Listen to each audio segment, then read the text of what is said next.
You're listening to the Valley Labor Report with David Story and Jacob Morrison. We are talking to Paul Prescod. He is a public school teacher, the political liaison for the Philadelphia Federation of Teachers, and a contributing editor for Jacobin magazine. He wrote an article for Jacobin that was later republished in Labor Notes, where I read it, about the Trump Labor Board's anti-worker record, and he's here to talk to us about that today. So, Paul, thanks for joining us. We appreciate it. Thanks so much for having me. Absolutely. So, like I was talking to you before we went on the air, a lot of folks don't interact with the National Labor Relations Board, which is the labor board. If you're not in a union, a lot of times you don't really have a lot of contact with this body. So I was wondering if before we start talking about your article, if you could just walk us through what exactly is the National Labor Relations Board. Yeah, so the National Labor Relations Board, also called the NLRB, it was formed in 1935. It was a subset of the National Labor Relations Act, also known as the Wagner Act. And that basically was a law that really gave workers the right to organize in the major industries. So it's not a perfect analogy, but you could think of the NLRB as sort of like a mini Supreme Court for workers. So their stated reason is to protect workers legally and help them assert the right to organize. And they basically adjudicate cases. So, it matters for existing union members, but actually, if anything, it matters more for non-union members who are looking to organize a union. So if let's say you worked in a Walmart and you started trying to organize, if you got to the point of a union election, the NLRB would oversee that election. Right. Okay, so then the NLRB, we can think about that like a separate court system for labor issues. If you have an issue with your employer, instead of taking them to the appellate court or whatever, you're gonna file a complaint with the NLRB, and they're gonna adjudicate those matters. Right. Okay. And again, it's supposed to be something to help workers. I mean, it doesn't mean they're going to automatically take the workers' side, but generally, for the 80-odd years it's existed, the whole idea is that this is something that's supposed to protect workers. It should at least be fair. It should at least be fair. Exactly. Right. Yeah, it should at least be fair, and like this, like you said, it's something that was created to allow workers a fair place where they can come to adjudicate these places, because as anybody in a workplace knows, there's a huge power imbalance between an individual employee and an employer. So you're not going to be able to you just don't have as much power as an employee over your employer. And so, institutions like this are supposed to help even the playing field. So with that as the kind of background, walk us through your article. What is it exactly that the Trump administration has done to change the makeup of the NLRB, and what has been the outcome of that? And for folks who haven't read the article, which is going to be most of the people listening, it's on Labor Notes and Jacobin, and it's titled Trump's Anti-Worker Labor Board. It is a really good article. He goes through a bunch of different cases that have been decided all against workers under the Trump NLRB, and what he's been doing. So, Paul, I'm going to let you just kind of lay out your article for us. Yeah, so, and just like the president can appoint the Supreme Court people, presidents have control over the NLRB, who gets put on that. And so right out of the gate, Trump appointed all pro-management people. So usually, you want to appoint people, have some background in labor. They don't necessarily have to be a former union leader, but, some background in labor law or representing workers. It's all pro-management people right off the bat. And it's also, it's all Republicans on the board. There's one vacant seat they won't appoint because they don't want a Democrat on it. That's also usually does not happen. So that's, right off the bat. And right. And I'll just kind of underscore really quickly how unusual that is. Usually what happens is the president, there are 5 people on the NLRB. Usually the president appoints three of his party, and then 2 of the opposing party. So it's like 2 of the opposing party, but the president still picks it, right? So it's going to be 2 people from the opposing party that still kind of largely agree with the president, but there's a vacancy here that Trump is just literally he's not even finding some corporate blue dog Democrat to fill this seat. He won't even find anybody with a D next to his name to do the performative thing here for just the institutional norms. Right. Yeah. I mean, and again, it's just doesn't happen even under former Republican presidents. And, there's no mistaking what's going on. This is not a matter of, the board isn't quite as good as he promised. This is just like full out attack. And so, the Chamber of Commerce recently, they called it a wish list of the 10 priorities they have for labor law. And this board, in the matter of, honestly, less than 4 years, they had already pursued all 10 items on the Chamber of Commerce's list. Some of them they've already achieved. The rest of them are in progress. So they're, literally doing the bidding of the Chamber of Commerce, which is opposed to labor. And these are things that include stuff like delaying union elections, controlling how workers can communicate with each other about workplace issues, and about establishing bargaining units, giving the employer the ability to establish bargaining units for workers. So it's really just been an all-out assault on labor, and they've gone so far, even in just 4 years. They've overturned so many things in a quick amount of time. I could start going into some of that if you like, some of the cases that they've been working on. Yeah, let's do that. That would be great. So I mean, on the one hand, they've really reversed past presidents, and even during the Obama era, Obama was not, in my opinion, some huge champion of labor, but there were some decent things done on a labor board. So one of them had to do with establishing bargaining units. So it was generally accepted, and there was a ruling in 2011, this case called specialty healthcare. Workers have the ability to determine their bargaining unit.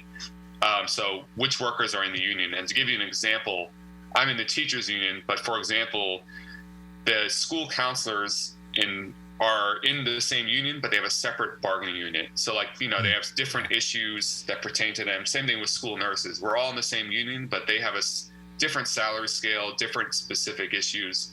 And, workers, obviously, if you're working on the job, you understand what bargaining units make sense. So one of the first things this new board did was overturn that decision and basically give the employer the ability to determine the bargaining unit. And I'll give you an example of why this matters, a concrete case. So in 2018, there was a Boeing plant in South Carolina. So 178 workers voted to join a union. They wanted a union. So Boeing refused to bargain with them, claiming that the bargaining units were not valid. And the NLRB basically ruled in Boeing's favor. And so those 178 workers who voted for a union, they already expressed they want one, cannot get one because the employer was allowed to say, well, no, it doesn't make sense in the bargaining unit. And so again, this, if anything, these laws actually hurt non-union workers more. Because if you're already in a union, there's things that definitely affect you, but it's really hurting new worker organizing, and that's what needs to happen. And just as a quick point, again, if people listen are not already convinced of this, there's one graph that really says it all, why unions are important. It shows union density on one axis and then inequality on the other. And it's clear as day. As unions decline, economic inequality gets worse, people's wages go down or stagnate. It's just like you can't even really argue with it. And to give it another example, so it's generally been accepted that in the past, union organizers can go on public areas of employers' property to talk to workers. Because again, how else are you going to start to actually communicate with workers? So they've introduced a slew of rulings that have now banned that. One big example is with nurses in hospitals. And nurses are actually the fastest growing sector of new unionizing workers. So they passed a law that in a public hospital in their cafeteria, which is a public area, a union organizer cannot go there to speak to a nurse who's on their shift break. And if they can't do that, it's not like you can go while they're working. So there's also been other things where, they'll allow the Salvation Army or something like that to solicit. But, a union organizer cannot even go anywhere near a public place of an employer's property to talk to workers. Right, and that is so. I mean, it's so hypocritical, especially in light of the Twitter censorship discourse that is happening on the right now. You've got Kayleigh McEnany saying that this is so un-American the way that Twitter is doing its censorship, and their labor board is going out and saying people can't talk to each other. We're going to talk about that more on the other side. Stay tuned. You're listening to the Valley Labor Report with David Story and Jacob Morrison.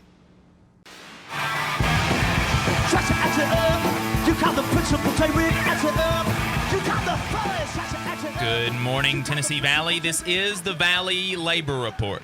My name is Jacob Morrison, here with my co-host David Story. On the line, we have Paul Prescod, a public school teacher, political liaison for the Philadelphia Federation of Teachers, and a contributing editor for Jacobin Magazine. We're talking about his most recent piece that was published in Jacobin and Labor Notes about Trump's NLRB's, the Trump NLRB's anti-worker record. And the last case that we were talking about is a case that it forbid union organizers from talking to workers in public spaces on their breaks, like, for example, in a hospital cafeteria.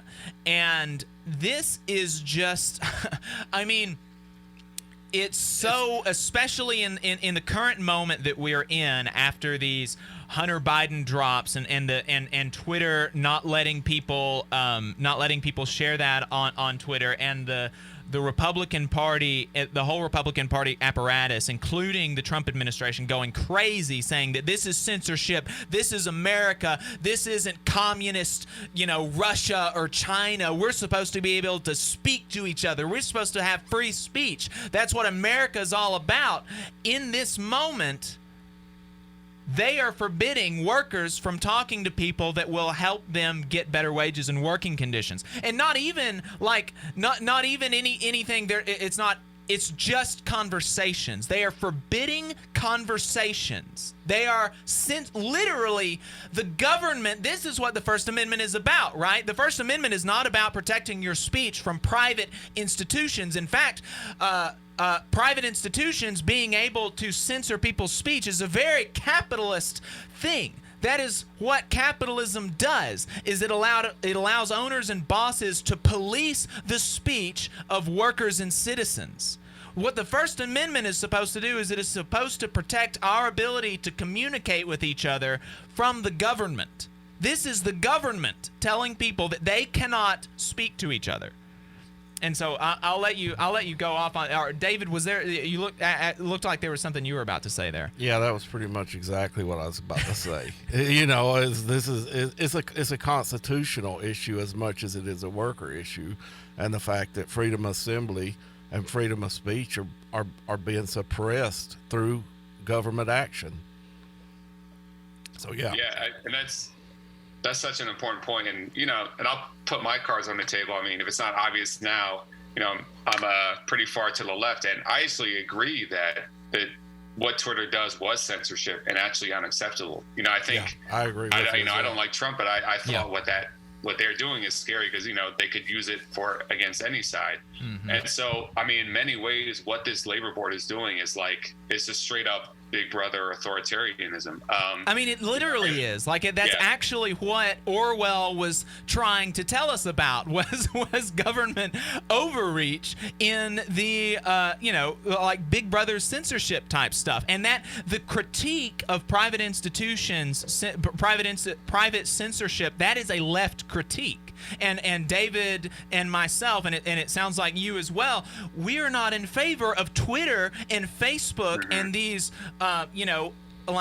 these corporate oligarchs being able to control our thoughts. But that is not a capitalist idea. That is not a conservative idea. That is a left idea.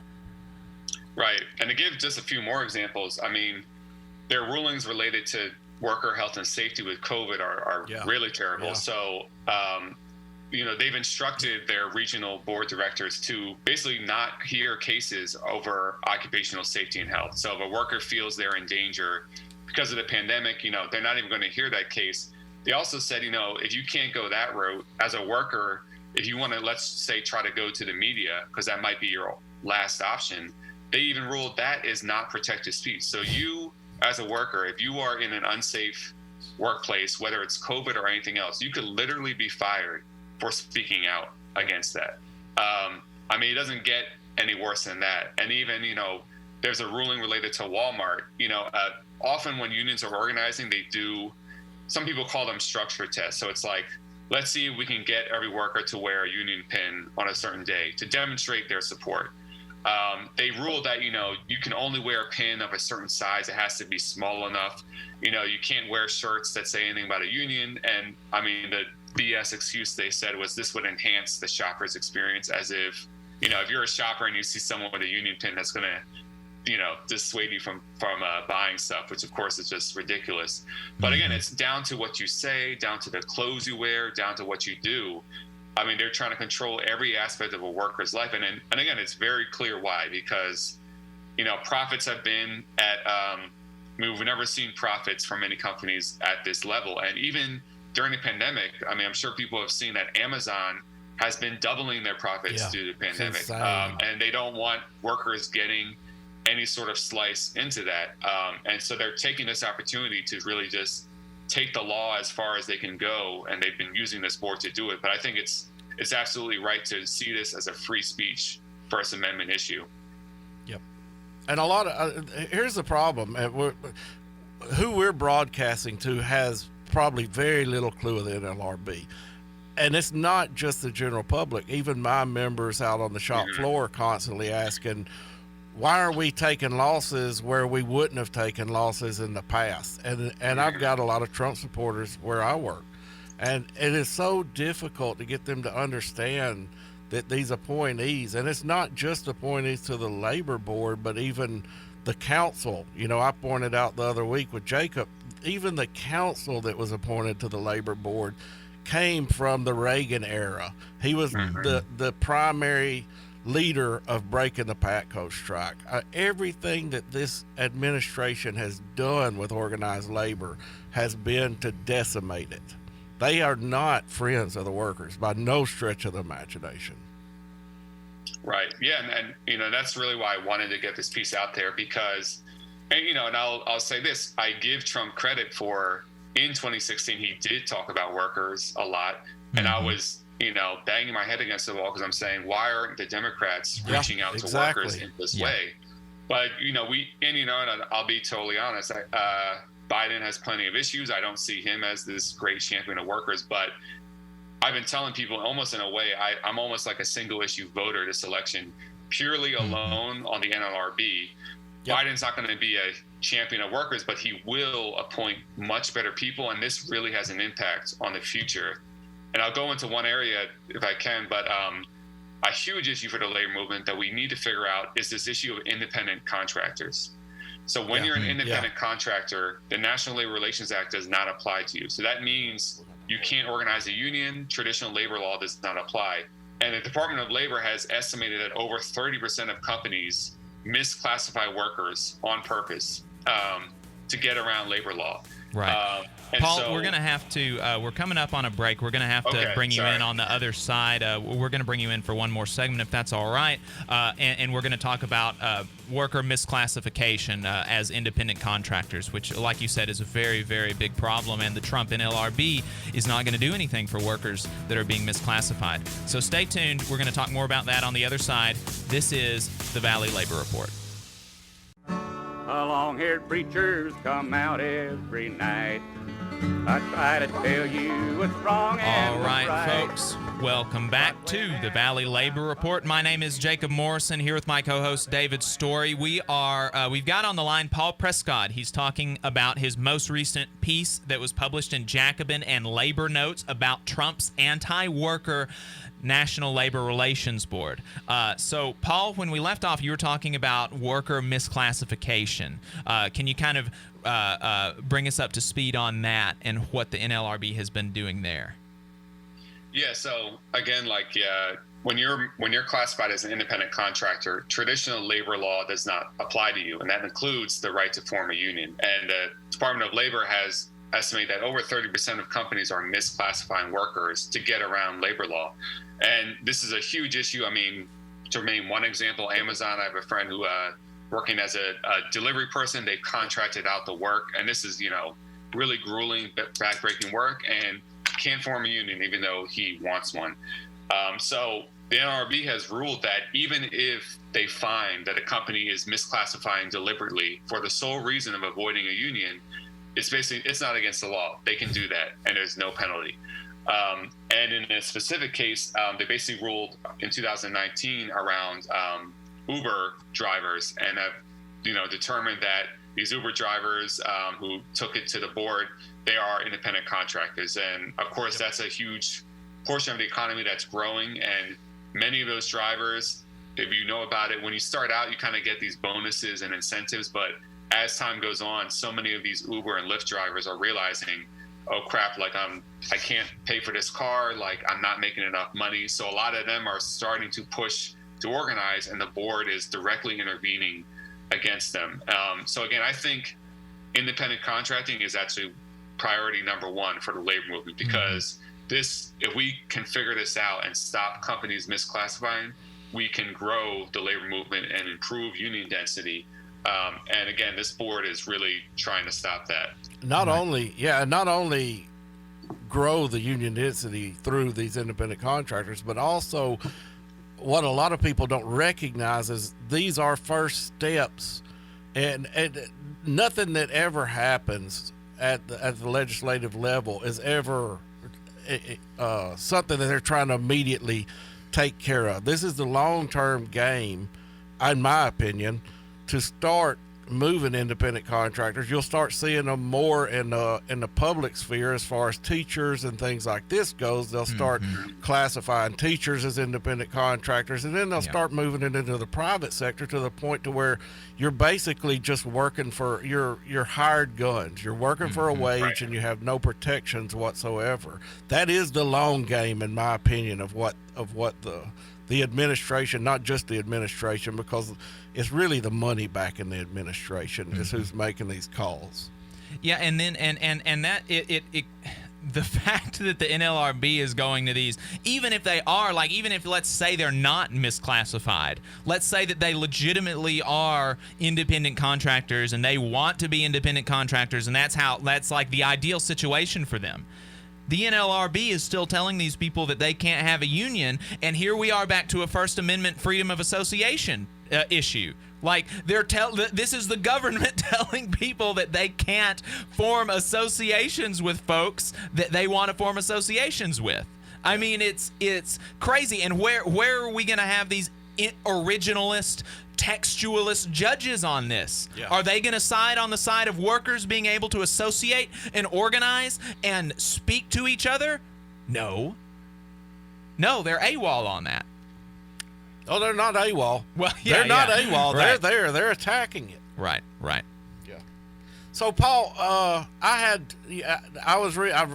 read your article earlier in the week when Jacob sent it to me. I read it again this morning, kind of before we started, but then I noticed you were a history teacher up there in Philadelphia, and that kind of got me thinking.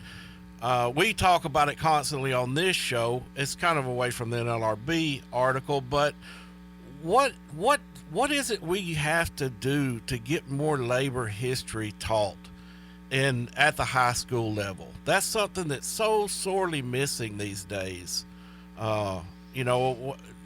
You talk to any high school student, and there's so much history around the labor movement and us being consistently attacked and killed, but nobody ever talks about it. Right. Yeah, that's a good question. I mean, there's no easy answer. I mean, I think part of it is a product of just the fact that union density has declined. So, just less and less people even think about it, even teachers that aren't necessarily opposed to a union. But I think the more that you see these iconic labor fights, like, for example, the Red for Ed movement of 2018, where you saw all of West Virginia teachers go on strike, I think that kind of awakens in people a curiosity. And, even people in West Virginia talked about, I come from a long tradition of union people in West Virginia going back to the coal miners. So I think, it's kind of, I think there's plenty of things we could do in the curriculum level. Like, I'm involved as a social studies teacher teaching this history and trying to get others to, but I think it's it kind of goes back to labor gaining more power in society. And it's kind of interesting. I mean, at the intro of the show, I heard the speaker saying, we're not going to change things just through the courts. And I actually do believe that, it's very possible that you can get around bad labor law through having enough power. One example is that, it used to be a law that public sector workers like teachers cannot strike and cannot form a union. And they actually changed that by striking and breaking the law in the 60s. And if everyone does it, there's nothing they can do. So, the Red for Ed strike in West Virginia in 2018 that you just mentioned, it was illegal. Yeah, they're all right. And that's the thing. And so I want, obviously I just wrote this whole article on the law. The law is important, but just people should realize it's not going to just be about getting better people on the board. That is important. Right. It absolutely is important, but it's also about, again, building our power in society. But the importance of the law is that overturning some of these laws will actually allow us to grow as a union movement. And we have this opportunity because the latest polls are showing the highest approval rating of unions in a very long time. And more Americans saying they want a union. It's not a mystery. I mean, people are really hurting, especially now with the economic crisis. And what do unions do? I mean, the main thing they do is improve wages and benefits and give you a voice at work. So that's no surprise that more Americans want unions. And so, our task is to keep building that movement. And I think as that happens, more people are going to look to the history to learn more about it. Yeah, I sure hope so. Because it's incredibly important. Like when I was in, I learned some about some of the big strikes, some of the big labor folks, but ultimately the impression that I came away with in high school was that this was just the natural order of things, and that it was at least as much, the way that I learned about the about workers getting higher wages in the 40s and 50s was that Ford was like, oh, I want people to be able to buy my cars. And, that was absolute, falsehood, but it sounds good. That's how I was taught that we got higher wages, better working conditions, and like a weekend. And it was the benevolence of the bosses. Yeah. And we know that that's not true. Us in the labor movement, we know that that's not true, and people who really study history know that that's not true. And so I hope that more folks like you can get out there and be teaching the real history of the 20th century and how we won the things that we won, because they did not come to us from the benevolence of the boss, from the good graces of the politicians, even the better politicians. They had to be forced to do these things for working people. Well, so. I mean, and the old saying, history repeats itself, and we're precariously close to to history repeating itself again. Yeah, there's no doubt that worker to CEO pay gap is where it was before, right at the Great Depression. We're right there on the verge of of reliving this entire thing again. And people are getting antsy. People are taking to the streets for those reasons. And a lot of it's because they don't know the history. Yeah. They don't know the history of the labor movement in general. Right. And I think it's similar to the 30s. We're at this fork in the road. Like, this could either go in the direction of fascism, like it did in Germany, or something like the New Deal, where unions grew and Social Security and high employment, and we can even do better than the New Deal now. But we're kind of at this choice: like, are we going to go down the road of fascism, or we build a society for working people? Yeah. Right. Yeah, I sure hope that we take the latter. So we've got a couple more minutes here before we wrap up this segment. Paul, have you got any parting thoughts for us on this article, or the importance of the NLRB or this election or anything else? Or tell people where they can find you. Again, I don't know who exactly is listening to the show in terms of their political views, but I've just urged people, if you're a Trump supporter or people who are, to really, like, one thing that has bothered me is this stuff with the culture wars, and we get so easily divided. And again, to be fair, Democrats and Republicans do it.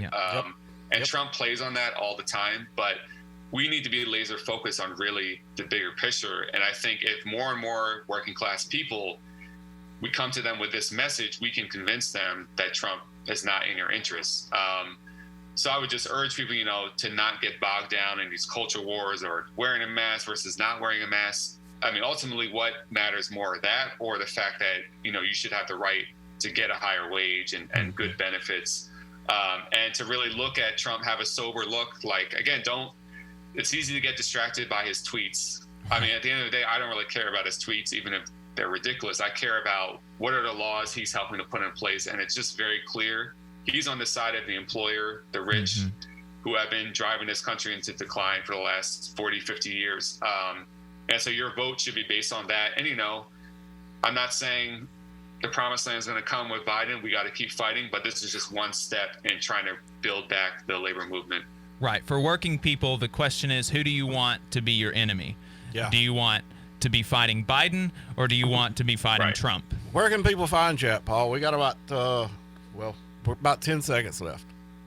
Sorry, what was the question? Where can you find me? If you Jacobin Magazine, Paul Prescod, there's a list of plenty of other articles I've written on labor. All right. Paul, thanks for joining us. We really enjoyed the conversation. And like he said, you can find a bunch of his articles at Jacobin Magazine, jacobinmag.com.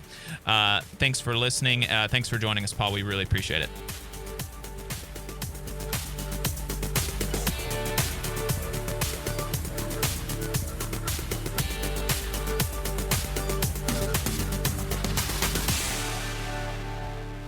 You're listening to the Valley Labor Report with David Story and Jacob Morrison. Thanks for tuning in. We appreciate your time. If you want to see what we're up to throughout the week and get our snide quips about the news of the day, then you should follow us on social media. We're on Facebook at facebook.com/Valley Labor Report. We're on Twitter at Labor Reporters. I'm on Twitter at JacobM_AL. David is on Twitter at Radical Unionist. That's spelled RADICL Unionist. If you missed part of the show and want to go back and watch it later, search YouTube for The Valley Labor Report and subscribe to our channel. You can go back and watch the full show there, and we also clip segments throughout the week. And we also upload the program on more than 11 different podcasting apps.